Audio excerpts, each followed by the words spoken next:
Hello students, my name is Meenakshi. Welcome to my channel Advanced Learning Center. आज इस video में हम discuss करेंगे banking awareness part 4। Banking awareness part 4 में जो हमारा टॉपिक है that is Reserve Bank of India. Reserve Bank of India is also known as central bank of India. जो सेंट्रल बैंक है आरबीआई, वो हमारे सारे बैंकिंग सेक्टर, जो भी हमारे बैंकिंग सिस्टम है और फाइनेंशियल सिस्टम है, उसको देखता है। और जितने भी बैंक्स हैं हमारे कंट्री में, इंडिया में, उसको क्या करता है, गाइडलाइंस प्रोवाइड करता है, प्रॉपर सुपरविजन करता है और उनको उनके ऊपर पूरा कंट्रोल है आरबीआई का। तो आरबीआई के क्या क्या इम्पोर्टेंट पॉइंट्स हैं वो हम शुरू से लेकर उसके जितने भी इम्पोर्टेंट पॉइंट्स हैं वो मैं सारे टर्न बाय टर्न में डिस्कस करूँगी। सबसे पहले आरबीआई अगर ना होता, ठीक है, अगर आरबीआई नहीं था पहले, तो कौन सा ऐसा बैंक या क्या सिस्टम था पहले बिफोर द आरबीआई, कौन बैंक्स को कंट्रोल करता था, किसके अकॉर्डिंगली बैंक्स जो थे वो वर्क करते थे। सबसे पहले before the RBI there was a Imperial Bank of India. ठीक है, जो इंपीरियल बैंक ऑफ इंडिया है, जैसे अब इसका नाम क्या है इंपीरियल बैंक ऑफ इंडिया का, that was State Bank of India. Imperial Bank was renamed as, Imperial Bank जो है उसका रीनेम क्या हो गया, स्टेट बैंक ऑफ इंडिया। पहले सारा कंट्रोल इंपीरियल बैंक का था। ठीक है, उसके बाद Young commission, Hilton Young commission आई, जिसका मेन नाम था royal commission on currency and finance.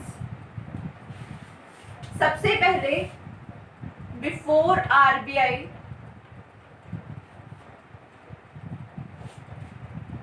Control जो था ऑन बैंक्स वो किसका था, इंपीरियल बैंक ऑफ इंडिया। ठीक है, उसके बाद before RBI control on banks by the imperial Bank of India. जितने भी फंक्शंस थे, जितनी भी गाइडलाइंस थे, वो कौन प्रोवाइड करता था, इंपीरियल बैंक ऑफ इंडिया। उसके बाद रॉयल कमीशन आई, रॉयल कमीशन का अदर नेम क्या है, हिल्टन यंग कमीशन। ये कमीशन आई 1920 में। इस कमीशन ने रिकमेंड किया कि हमारी कंट्री में, इंडिया में एक सेंट्रल बैंक भी होना चाहिए। ठीक है, तो इन्होंने रिकमेंड किया अबाउट दी आरबीआई कि एक सेंट्रल बैंक हो जो पूरे बैंकिंग सिस्टम को सुपरवाइज करे, कंट्रोल करे। 1926 में इन्होंने रिकमेंडेशन दी थी। ठीक है, 1926 में इन्होंने रिकमेंडेशन दी थी on RBI by the royal commission. पूरा नाम बता देती हूँ, royal commission on currency and finance. ठीक है, तो ये कमीशन जो थी, इन्होंने 1926 में बोला कि एक सेंट्रल बैंक जो है वो होना चाहिए हमारी कंट्री में। लेकिन धीरे धीरे जो था आरबीआई आया। आरबीआई कब आया, ये सारे नोट कर लेना, पोस्ट कर लेना वीडियो को, और ये मेरे इंपॉर्टेंट पॉइंट्स है काफी, इसको नोट कर लेना। ठीक है, मैं इरेज कर रही हूँ।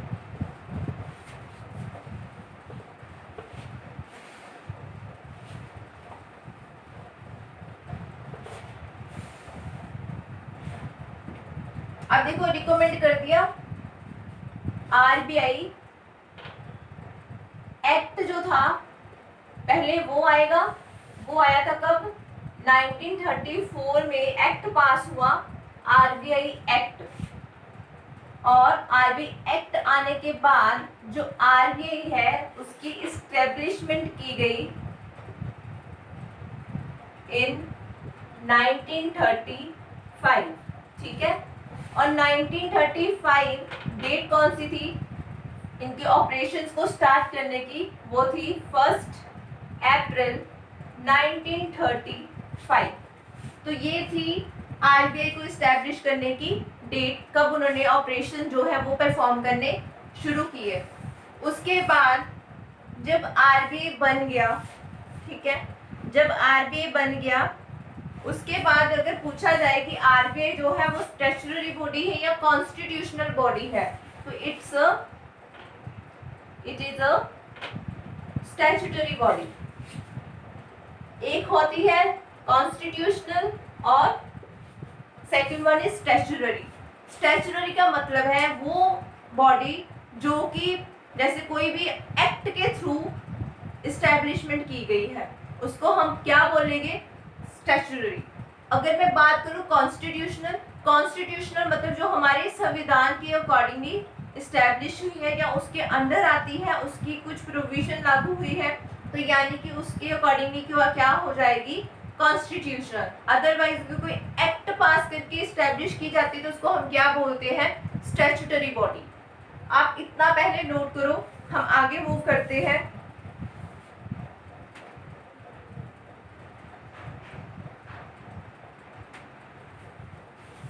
उसके बाद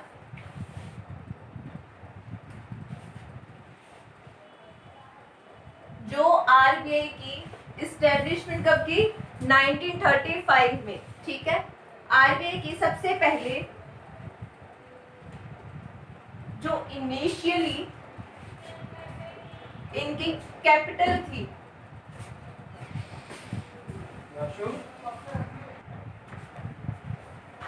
जो इनिशियली इनकी कैपिटल थी वो है, इनिशियली जो इनका हेड ऑफिस था, जो इनिशियली आरबीआई का हेड ऑफिस था वो कहाँ था? कैलकाटा में, ठीक है। कैलकाटा में ये हेड ऑफिस रहा है 1935 से 1937 तक। उसके बाद आरबीआई जो है वो शिफ्टेड हो गया परमानेंटली टू मुंबई।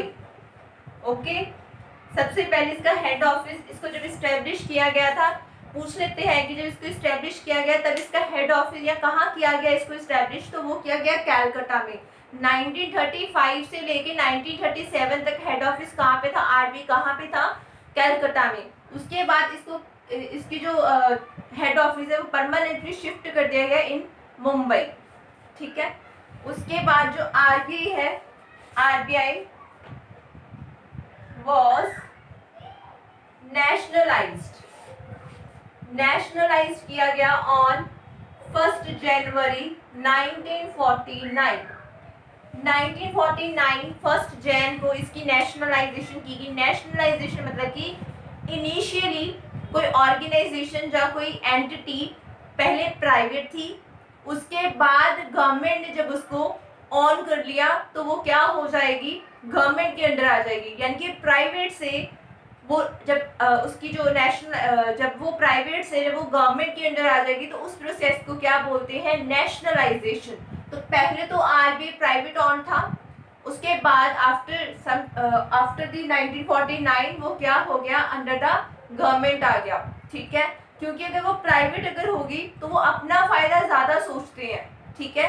गवर्नमेंट होगी तो गवर्नमेंट का सारा पैसा लगेगा, तो वो ज्यादातर सोशल वेलफेयर के बारे में सोचेगी, ठीक है। तो इसीलिए इसकी नेशनलाइजेशन कब की? ऑन 1 जैन 1949 को। उसके बाद ये नोट कर लेना, ठीक है, मैं इसको इरेज कर रही हूं।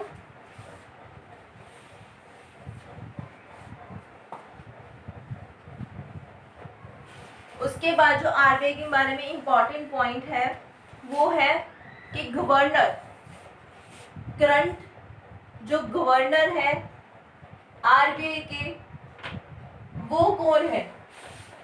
ये बहुत ही इंपॉर्टेंट पॉइंट है, मैं इसके ऊपर एमसीक्यू भी कंडक्ट करूंगी आरबीआई के बारे में, ठीक है। कौन है करंट? श्री शक्ति कांता दास, श्री शक्ति कांता दास। तो ये थे करंट।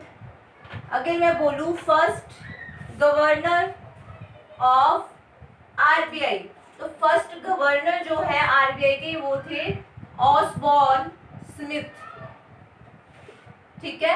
अगर आपको फर्स्ट गवर्नर पूछे जाते हैं वो थे ऑसबॉर्न स्मिथ, और इनका टाइम पीरियड था 1935 से 1937, ठीक है। तो इनका टेन्योर था एज अ आरबीआई गवर्नर। उसके बाद first Indian governor of RBI, first Indian governor जो थे वो थे सीडी देशमुख जी, सीडी देशमुख। अगर मैं इनकी बात करूं, ये जो है ये ग्रैंडफादर है ऑफ रितेश देशमुख, जो बॉलीवुड सेलिब्रिटी हैं रितेश देशमुख जी, ये उनके ग्रैंडफादर हैं, ठीक है। उसके बाद हम बात करेंगे सेंट्रल बोर्ड ऑफ डायरेक्टर्स के बारे में, ठीक है। इरेज कर दो, इसको नोट कर लेना पोज करके, ठीक है। उसके बाद बात करेंगे central board of directors of RBI. Total जो है, अगर मैं total RBI central board of directors की बात करूं तो वो है टोटल 21। टोटल अगर मैं सेंट्रल बोर्ड ऑफ डायरेक्टर्स की बात करूं तो टोटल है 21। इसमें कौन कौन आते हैं? एक तो गवर्नर, एक हो गए हमारे गवर्नर, उसके बाद आते हैं डिप्टी गवर्नर, डिप्टी गवर्नर्स हमारे होते हैं 4। उसके बाद आते हैं लोकल बोर्ड, लोकल बोर्ड में भी कितने आते हैं? 4। उसके बाद आते हैं फाइनेंस मिनिस्ट्री, फाइनेंस मिनिस्ट्री के कितने मेंबर्स होते हैं? 2। और इसके बाद जो पर्सन्स नॉमिनेट किए जाते हैं by the government of India वो कितने होंगे? उनका नंबर है 10। तो कितने हो गए? 1 और 4 5, 5 और 4 9, 9 और 2 11, 11 और 10 21, ठीक है। तो इनके बारे में भी पूछा जा सकता है कि टोटल लोकल बोर्ड के कितने मेंबर्स हैं आरबीआई में, कितनी फाइनेंस मिनिस्ट्री है। तो ये सारा मैंने उनका सेंट्रल बोर्ड ऑफ डायरेक्टर्स के बारे में बता दिया। अब इसको नोट कर लो पोस्ट करके वीडियो को, ताकि मैं नेक्स्ट मूव करूँ।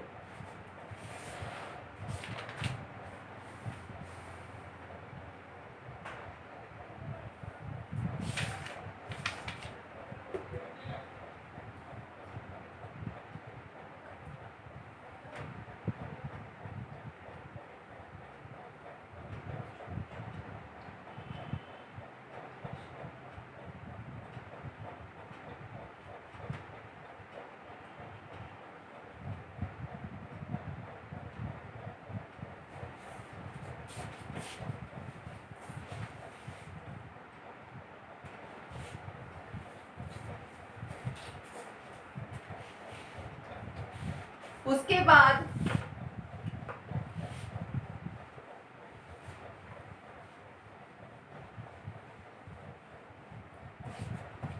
आगे है, जब आरबीआई इनिशियली इस्टेब्लिश किया गया था, इनिशियली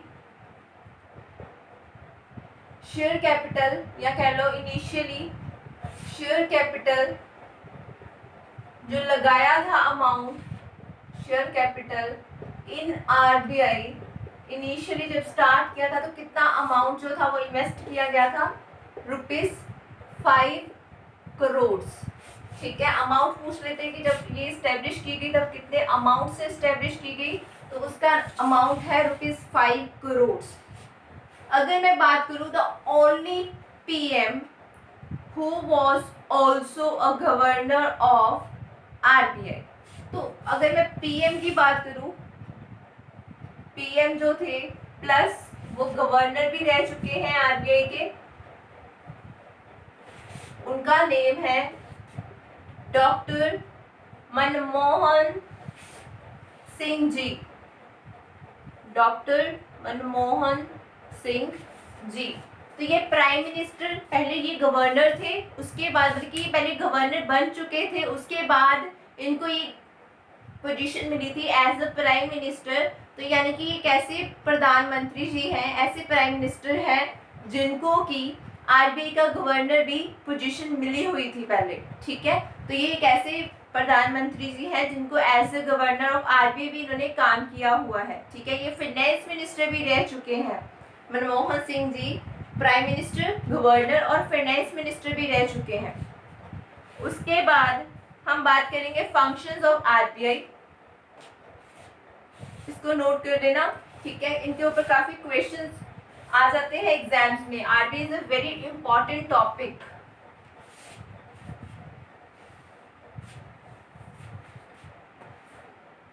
उसके बाद फंक्शन से पहले हम बात करते हैं आरबीआई की सब्सिडरीज के बारे में, ठीक है। सबसे पहले आरबीआई सब्सिडरीज। तो कितनी सब्सिडरीज है टोटल सब्सिडरीज है 3, ठीक है। और 3 है, और इनमें कौन कौन सी आती है? पहले है DICGC, जिसका मतलब है डिपॉजिट इंश्योरेंस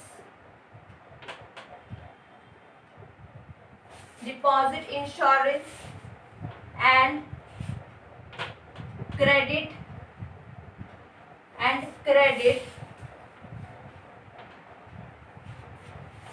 गारंटी कॉर्पोरेशन। उसके बाद है सेकंड नेशनल हाउसिंग बैंक, और थर्ड है भारतीय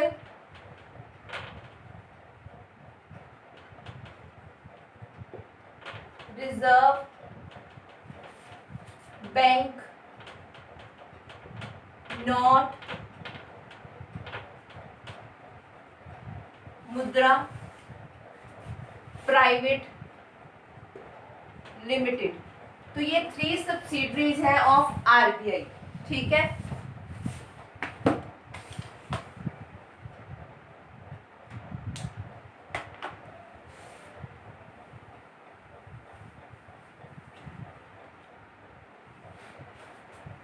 कर दो इसको इरेज, आप इसको नोट कर लेना पोस्ट करके वीडियो को, ठीक है। काफी इंपॉर्टेंट पॉइंट्स जो है वो मैं आपके साथ डिस्कस कर रही हूँ ऑन आरबीआई, ठीक है। नेक्स्ट जो मैं डिस्कस करने जा रही हूँ that is functions of RBI. अब देखो आरबीआई है, सबसे पहले मैंने कितनी बातें की आरबीआई के बारे में कि ये बैंकिंग सिस्टम को सुपरवाइज करता है, ठीक है। कंट्रोल इसके हाथ में है। उसके अलावा क्या क्या है वो सारा डिस्कस करती हूँ।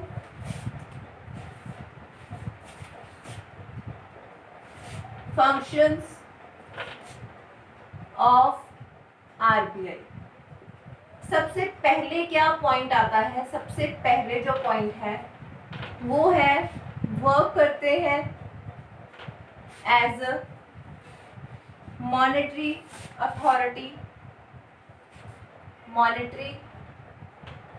अथॉरिटी एंड इम्प्लीमेंट करते हैं मॉनेटरी पॉलिसी। अब देखो मॉनेटरी पॉलिसी का एक इम्पॉर्टेंट चैप्टर भी है हमारी बैंकिंग अवेयरनेस में, उसमें भी हम डिस्कस करेंगे। सबसे पहले मॉनेटरी पॉलिसी में कुछ इम्पॉर्टेंट पॉइंट्स हैं, जैसे cash reserve ratio, repo rate, reverse repo rate, SLR जिसको हम स्टैट्यूटरी लिक्विडिटी रेशियो बोलते हैं, ये काफ़ी इंपॉर्टेंट पॉइंट्स हैं। ये मैं मॉनेटरी पॉलिसी के टॉपिक में डिस्कस करूंगी। तो अभी के लिए इसका मेन काम क्या है, ये मॉनेटरी पॉलिसी को इम्प्लीमेंट करता है कैसे, क्या रिवर्स रेपो रेट क्या रहेगा, SLR क्या रहेगा, CRR क्या कहेगा, ये कुछ ऐसी पॉइंट्स है जो वो डिस्कस करते हैं, वो चेंज करते हैं रेट्स को। ठीक है, तो वो कौन करता है, RBI।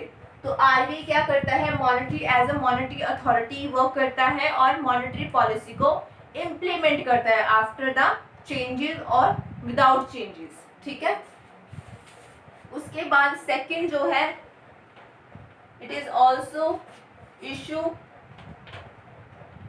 issuer of, it is also RBI also works as a issuer of currency notes।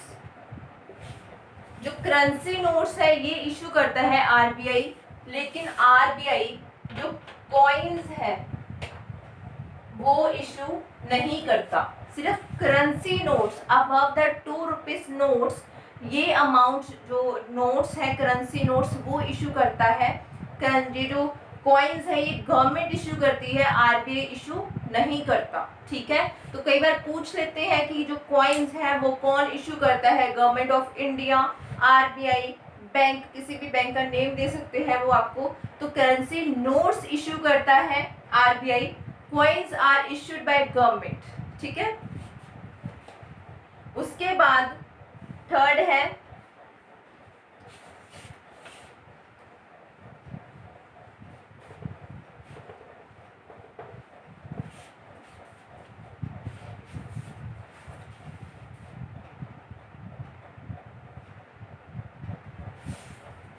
it acts as a banker to the state government as well as central government. ठीक है, जो RBI है ये फंड्स प्रोवाइड करता है to the central government and state governments whenever required. RBI के पास इतने funds रहते हैं कि वो जब भी स्टेट गवर्नमेंट को या सेंट्रल गवर्नमेंट को ज़रूरत पड़ती है तो RBI उनको फंड्स प्रोवाइड करता है, उनकी हेल्प करता है। ठीक है, so it also act as a banker to the state and the central government. उसके बाद it also act as a banker, acts as a banker to the banks। Banker है बैंक्स का भी, जब भी बैंक्स को जरूरत पड़ती है पैसे की, जब भी उनको क्रेडिट चाहिए तो वो कौन प्रोवाइड करता है बैंक्स को, RBI। अगर बैंक्स के पास सफिशिएंट फंड्स नहीं है टू लेंड द पीपल, ठीक है, तो वो किससे पैसा उधारी पे लेते हैं, किनसे पैसा क्रेडिट पे लेते हैं, दे get the credit from the RBI। तो it also acts as a banker to the banks। ठीक है, उसके बाद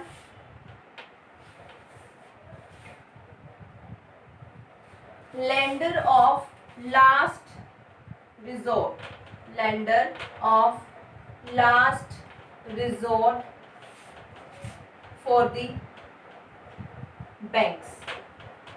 ठीक है, ये बैंक्स के लिए लास्ट रिजोर्ट है, लास्ट कह लो कि उनके पास एक सोर्स है कि अगर उनके पास फंड्स नहीं है बैंक्स के पास तो वो किससे लेते हैं पैसा, RBI से। तो इसीलिए इसको क्या बोला जाता है, last lender of last resort. ठीक है, उसके बाद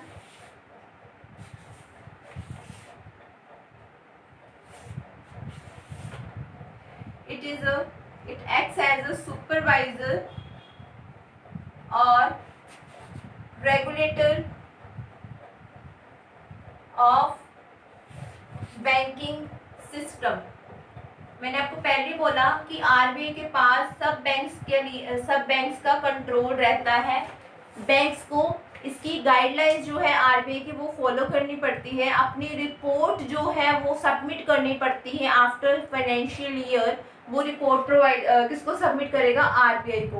ठीक है, और जो RBI है उसका फाइनेंशियल ईयर जो है वो बैंक्स के साथ मतलब सेपरेट है, उनका डिफरेंट है उनका फाइनेंशियल ईयर। जो बैंक्स हैं उनका हमेशा फाइनेंशियल ईयर रहता है 1 अप्रैल टू 31 मार्च, लेकिन जो आरबीआई है वो प्रिपेयर करता है अपने डाटा जो है सब बैंक्स का, कैसे वो अपनी बैलेंस शीट जो प्रिपेयर करता है फाइनेंशियल स्टेटमेंट्स, उसका फाइनेंशियल ईयर जो है वो है जुलाई टू जून। ठीक है, अब इनका वरी क्यों करता है, बैंक्स को कंट्रोल करता है तो सेम होना चाहिए, वो क्यों, उसका रीज़न क्या है। जैसे बैंक्स ने अपना डाटा प्रिपेयर कर दिया, बैलेंस शीट बना ली, तो वो कब तक बनाया, 31 मार्च तक। ठीक है, 31 मार्च तक बना लिया और सारी जितनी भी उनकी इन्फॉर्मेशन थी वो सबमिट कर दी, रिपोर्ट सबमिट कर दी अपनी आरबीआई को। ठीक है, अब आरबीआई के पास क्या है, अगर वो भी प्रिपेयर करेगा 31 मार्च, तो उसके पास कब टाइम ही नहीं बचेगा। ठीक है ना, तो वो जो अपने पॉइंट्स है वो उसके पास टाइम ही नहीं रहेगा कि वो अपनी क्लैरिटी कर सके उनकी स्टेटमेंट्स के ऊपर। तो इसके बाद अगर वो जुलाई टू जून फॉलो करता है एज अ फाइनेंशियल ईयर, तो उसके पास टाइम पीरियड है कि वो सब रिपोर्ट्स को अच्छे से वेरीफाई कर सकते हैं। ठीक है, जैसे उनके पास अप्रैल, मई, जून, ये 3 मंथ्स होते हैं इनकी सारा क्लैरिटी के लिए। ठीक है, उसके बाद 5th जो फंक्शन है आरबीआई का, नोट करते रहना, साथ साथ पॉज कर लेना वीडियो को, अगर किसी भी पॉइंट में भी डिस्कस करती हूँ और नहीं एक बार में समझ आता तो उसको रिपीटेडली सुनो, मैं काफ़ी सिंपल लैंग्वेज में एक्सप्लेन कर रही हूँ। ठीक है, उसके बाद 5th जो है वो है मैनेजमेंट ऑफ फॉरेन, मैनेजमेंट करते हैं ऑफ फॉरेन एक्सचेंज रिजर्व्स। ठीक है, जिसको हम क्या बोलते हैं, फॉरेक्स। तो सारा फॉरेक्स को जो मैनेज करने का काम है वो कौन करता है, आरबीआई। अब जैसे कुछ भी वो एक्सपोर्ट करते हैं या इंपोर्ट करते हैं तो उनको उसी करेंसी में, अगर मैंने किसी जैसे मैंने कोई कंट्रीज है जैसे जो सऊदी अरेबिया, जहाँ से ऑयल वगैरह में अगर मैंने इंपोर्ट करना है, ठीक है, तो मुझे उनको पेमेंट जो है वो उनकी करेंसी में करनी पड़ेगी या फिर मुझे यूएस डॉलर में पेमेंट करनी पड़ेगी। ठीक है, तो उसके लिए मेरे पास फॉरेन एक्सचेंज होना चाहिए, तो फॉरेक्स को कौन मैनेज करता है, आरबीआई। ठीक है, उसके बाद हेल्प करता है गवर्नमेंट की, ये 5th फंक्शन था, काफ़ी हो गए मेरे ख्याल से। तो आगे नेक्स्ट फंक्शन है हेल्प करता है गवर्नमेंट की, help the government in the development of the economy को डेवलप करने में आरबीआई जो है वो इम्पोर्टेंट रोल प्ले करता है, तो इसीलिए ये सारी कुछ इम्पोर्टेंट फंक्शंस थे ऑफ आरबीआई। ठीक है, तो स्टूडेंट्स आज के लिए मैंने आरबीआई के जो इम्पोर्टेंट पॉइंट्स थे वो मैंने डिस्कस कर दिए, आरबीआई क्या करता है, उसके इम्पोर्टेंट पॉइंट्स, आरबीआई की सब्सिडरीज, आरबीआई के फंक्शंस। तो अगर किसी भी चीज़ में आपको प्रॉब्लम आती है तो आप कमेंट सेक्शन में मुझे बता देना, मैं नेक्स्ट वीडियो में इसको अच्छे से एक्सप्लेन कर दूंगी ताकि आप कहीं भी कोई कंफ्यूजन ना रहे, कहीं भी आप पजल ना हो। ठीक है, अगर आपको वीडियो अच्छा लगता है तो मेरा चैनल सब्सक्राइब करें, लाइक करें और ज़्यादा से ज़्यादा शेयर करें ताकि बाकी जो स्टूडेंट्स हैं वो भी इस वीडियो का लाभ उठा सके, फ़ायदा ले सके इस वीडियो से। So thank you so much.